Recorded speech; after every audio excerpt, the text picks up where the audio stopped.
going on, guys? Welcome back to the Rant Review Pro Wrestling, and we're talking today about AEW Dynamite from this past week, or this week, I guess, last night. And this is going to be an interesting, different kind of video, not so much a review as much as kind of a state of the promotion commentary. And yeah, this first strand of a run to a pay-per-view for AEW is the first one that I have very minimal excitement for. And I think there's a variety of reasons for it. A couple weeks ago, the Tony Khan attack, that got me interested. I was like, oh, okay, they might be doing something really cool, really new, and changing the game up a little bit. And then the next week, the Kenny Omega one was pretty good. And since then, this angle, which is supposed to be the hottest angle in the company, seems to have fizzled a little bit. There are a couple of reasons for that, for me in particular. I'm going to say, and I'm going to admit, very first and foremost, part of the reason, and this is going to be for one of those why the IWC sucks videos that I'm going to do later on. Part of the reason is being in the IWC, I hate that term, but being a person who is a wrestling fan and talks about wrestling online, one of the things that happens is you're exposed to a lot of stuff. And, you know, when you hear so many things repeated over and over again, and then you go watch the show, they're in the back of your head. And I'm watching the show, and any segment that's slightly off, any slight mistake, like if Tony Storm's underwear is slightly showing, or if, Jay White goes a little bit too long on a promo and somebody yells out something in the crowd, it's, instead of it being like, oh, that's a little slip up that happens, it's, oh my God, AEW so terrible. So that plays into my brain a little bit. Even though I'm aware that that's going on, it still does affect my viewing of the show. But more so than that, outside of that, as far as what AEW itself is doing wrong, there's a lot of stuff that's just not hitting right now with them. I do think that the Elite storyline should be hitting better than it does. I think the Bucks are doing a good job being the slimy heel, authority figures that they are. They're doing that role and they're doing it all right. But I think the fact, and this goes to Tony Khan a little bit, the fact that they feel compelled every episode to say, well, Tony Khan sent in a text that he's still running the show. I think it undercuts the storyline.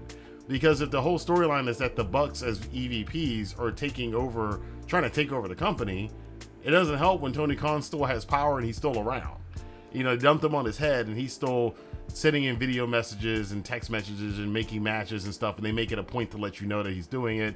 He did show up in the Darby Allin segment the other night to fist bump Darby as he went in with the flamethrower. That was pretty cool. So there's again, it's a good and a bad, an up and a down mix with it. The matches were really cool. I do like some of the new setups that they're doing. I think last week they had match after match after match with the three guys who would be involved this week in the three-way for the what is it? For that is not FTW, for the world. That's Jericho's interpretation. The For the World Championship. I thought that was kind of cool the way they transitioned from the Bucks into Swerve's entrance. That was kind of cool. I like those little new wrinkles that they're putting in there. And again, some of their stars are just excellent. Tony Storm is always great. Swerve Strickland is always great. Danielson is always great. A lot of people were upset about the Satnam Singh match. And yeah, Satnam Singh, you think the guy would be a little bit more experienced. And, the Giants don't take those bumps very well. It's very hard.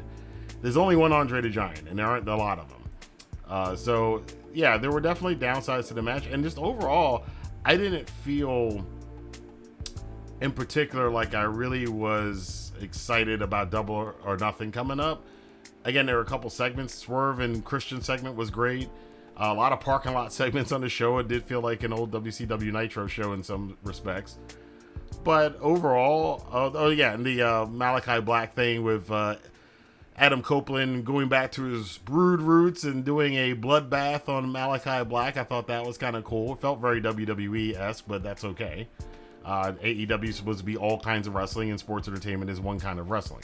So overall, there's nothing terrible about the show, but I think that there are opportunities missed.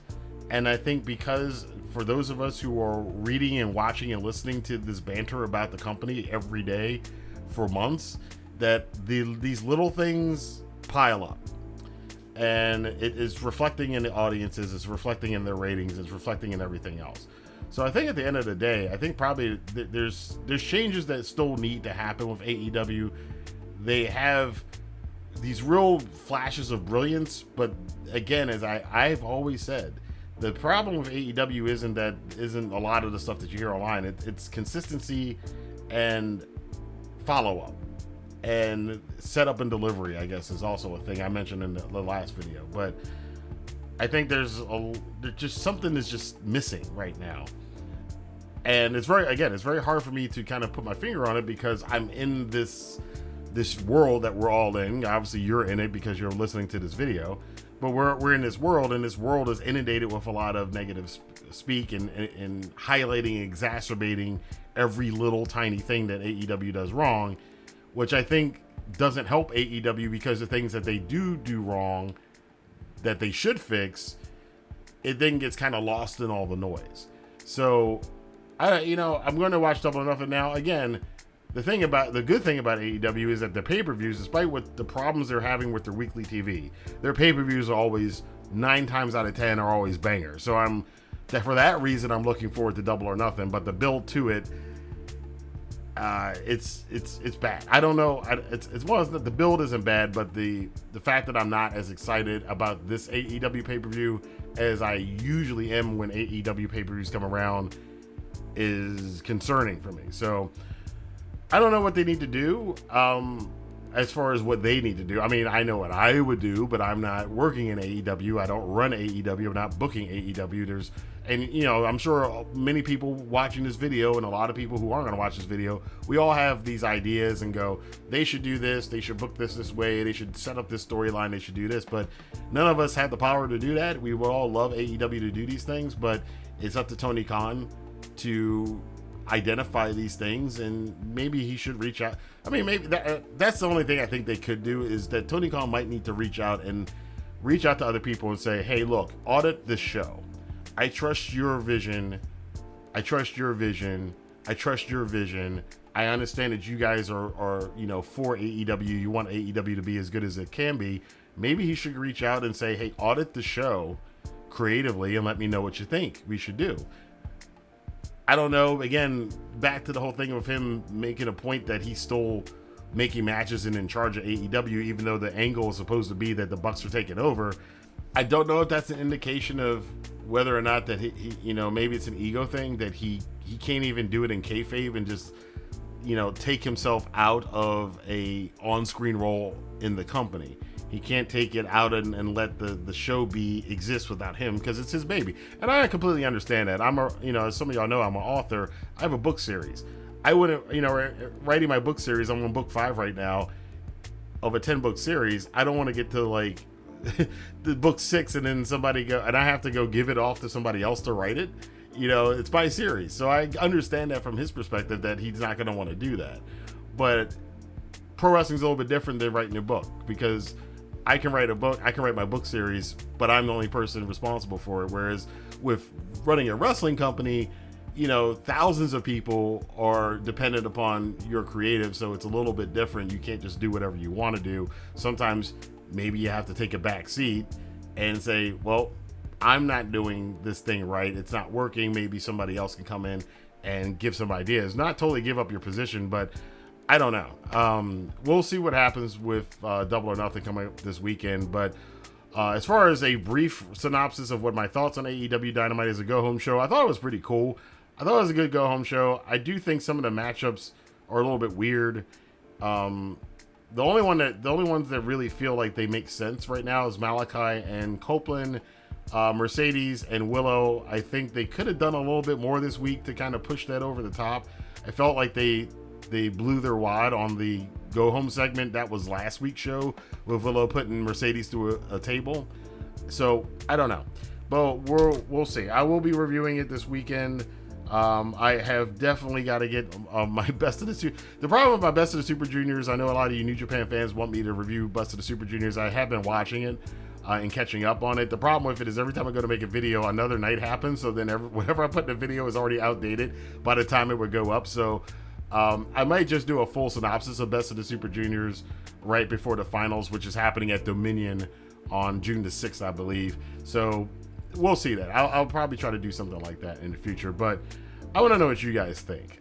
How do you think the setup has been going for the lead up to Double or Nothing? Are you excited for Double or Nothing? Are you ho-hum? Have you given up on AEW? Are you still a person who's very pro AEW and you're like, nothing's wrong, everything's great, what they're doing is great? Because again, there's a lot of really great stuff they did on the show. Like I mentioned, the Swerve Strickland thing, the Tony Storm's always awesome. The stuff with the flamethrower, some of the matches were pretty good. Kyle O'Reilly and Malachi Black was an amazing match. There's some great stuff on the show, but I don't know what they can really do to kind of bring the excitement back. But let me know what you guys think in the comment box below again. And until next time, I've got some new videos up on some of the other channels. The Entertainment channel, I did a review of X-Men 97. It's absolutely amazing. We talk about storylines and how to do an ensemble cast storyline with a lot of different characters who fight a lot in weird costumes. X-Men 97 might be the blueprint for how to do these kind of shows, so check that out over there. And on the gaming channel, we are trying to play the Hellblade series, Senua's Sacrifice and Senua's Saga over on Rant and Review Gaming, so check those out if you're interested in movies, TVs, or gaming. And until next time, I'll see you guys here for more news, rumors, and commentary on the Rant and Review Pro Wrestling. Have a good day.